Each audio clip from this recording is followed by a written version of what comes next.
Okay, so I'm going to talk about drawing hands real quick. Just a few tips uh, that I do. Let's start with the palm for one. It doesn't matter what pen you use for drawing. I just like to pick something loose and relatively sketchy. So, you know, we always want to think of all of our shapes in 3 dimensions. So even if I'm going to start with like a rectangle for the palm, I'm going to be, thinking about it in 3D, like so. And you've seen people do the fingers on the top. I like to think of it more like an actual glove. Uh, and it kind of helps to sort of look at your own hand and look at the lines on your hands and see how the meat is kind of divided on it. And that will give you some idea of kind of like how the volume on the hand works. So again, we're thinking in 3D. We're thinking about the parts, that, uh, you know, stick up. And basically, it is going to be something like that. Your thumb is going to be here off to the side, and you're thinking again about these little meaty bits, kind of where the palm has those lines. And so, again, if we're thinking in 3 dimensions, we can turn it at any angle, as long as we can draw a rectangle in any angle. Again, we're thinking about that meaty thumb part.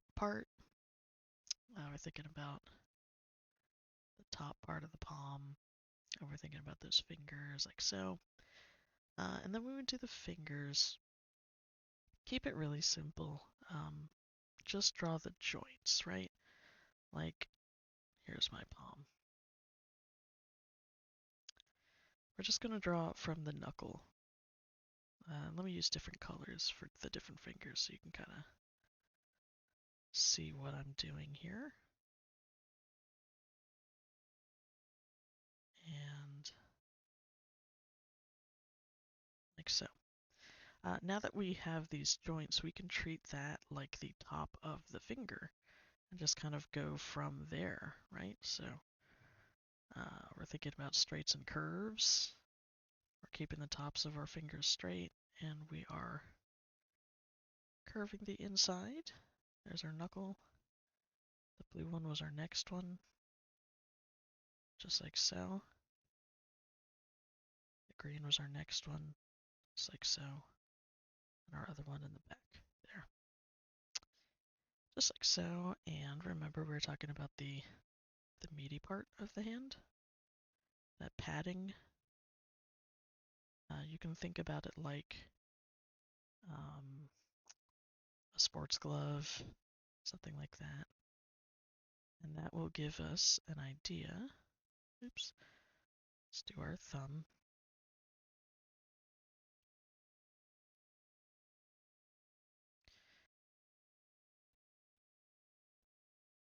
That will give us an idea of the volume of the hand, right? So we can kind of get some idea of overlap. Again, I'm just going to draw that real fast for you. Our fingers start at the knuckle, joint, joint, joint.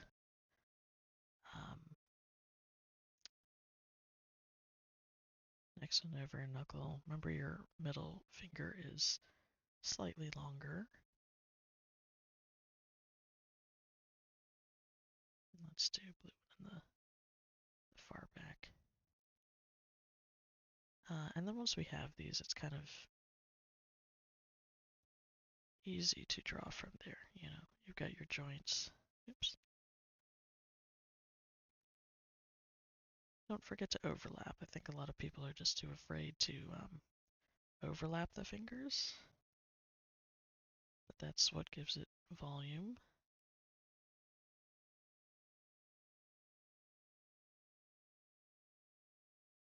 You're not always going to be able to see all of your fingers at once. Again, we've got our meaty part of our hand here, thumb, meaty part of the thumb.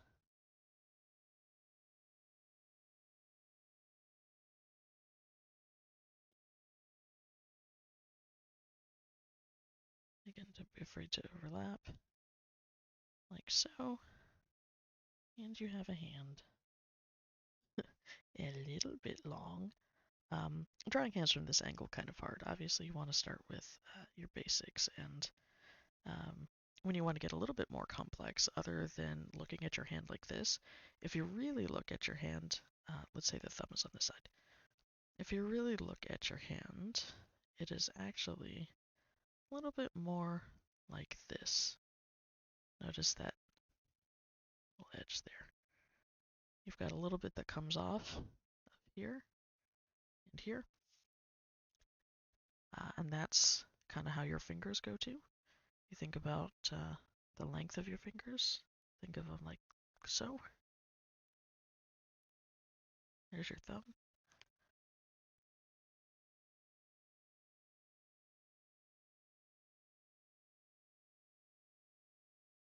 There's our one finger.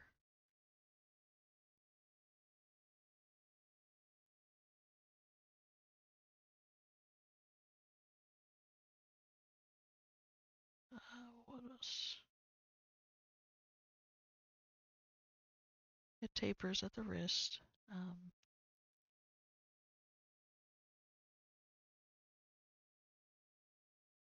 And you know, just get really good at shape language. That is,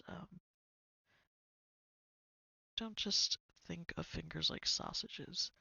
Uh, Try to find the appealing shapes that make fingers look good. You know, you've got big knuckles, and they're going to create some of the shape. If you look at your own hand, your fingers tend to curl in a little bit. So notice how, you know, the fingers are kind of pointing this way, these fingers are kind of pointing that way. I'm not just drawing fingers like this, you know. Nobody's fingers are perfectly straight when you look at them. Some people, you know, maybe their pinky might bend out a little bit, like so. Some people, you know, they might have weird shaped fingers, like so, or their fingers are kind of turning different directions. That just comes from observation. Uh, Notice like the shapes of different fingers. Some people might have fatter fingers. The one thing you want to avoid when it comes to your shape language is you really want to avoid the Michelin tire fingers. Like, I get it, we all have joints there, but instead you really should be thinking about the opposite, because your joints are knuckle bones. They're little round, like knuckle bones, and then in between them are the the little bones. So instead of the Michelin tire finger, try making the knuckle bones the wider part. So let's say this is our fingernail, right? So now that these are our joints, let's try to make the finger shaped like that. And that's much more appealing than the other way around. And let's look at the finger from the side. If you look at your actual finger, your fingers don't go like this. You notice that the nail creates a flat side, like so. The top of your finger, before we get to the first knuckle, is very flat.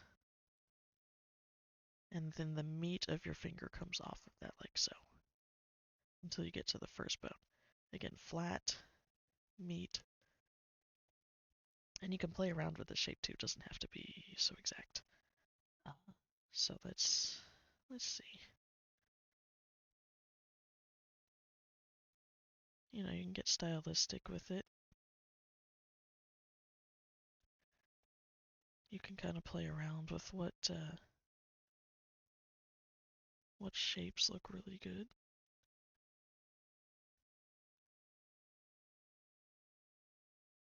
And again, this comes from like observation. Like, look at people's hands. Like, look at people with really big, uh, bulbous knuckles. Look at people with weirdly shaped nails. You know, notice the difference between like rounder nails versus somebody who has fan-shaped nails. And just, you know, observe. And that should do it for now on tips. I'm trying to think of anything else. Um, Again, I really want to emphasize that palm shape when you start, because this doesn't really give you much of, um, much of an idea of where to start. You want that a little bit of an arch for your knuckles to rest on, and then this little part right here is that chunky part of your thumb that sticks out if you actually look at your hand and you were to try to draw an actual rectangle on your hand, you'll see that your thumb sticks out quite a bit. And yeah, you can also simplify joints, like especially if you're drawing from afar or if you're drawing something cartoony or if you're trying to make something appealing. It's not necessary to always bend every joint of the finger. You'll notice the princess hand. People sometimes uh, will kind of combine the fingers and make little elegant shapes out of things. Um, because you don't always have to draw every single joint of the finger, because we're not often bending every joint of our finger. It's unnatural.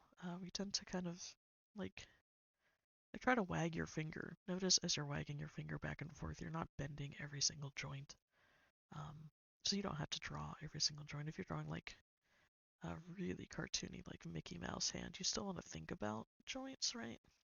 You still want to think about 3D. There's that thumb spot I was talking about. Let's do 3 fingers. You still want at least one joint, even if you're not drawing all of them. And that will give you something more appealing to work with.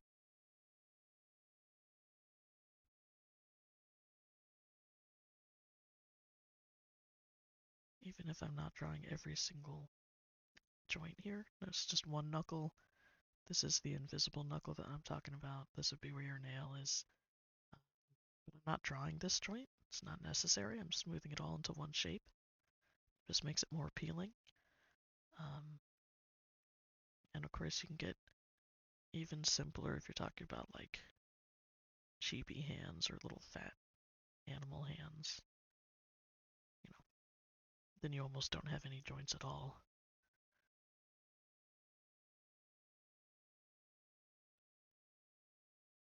Anyway, hope that helps. Um, yeah, let me know. Let me know what you think. Thanks so much for watching. Bye.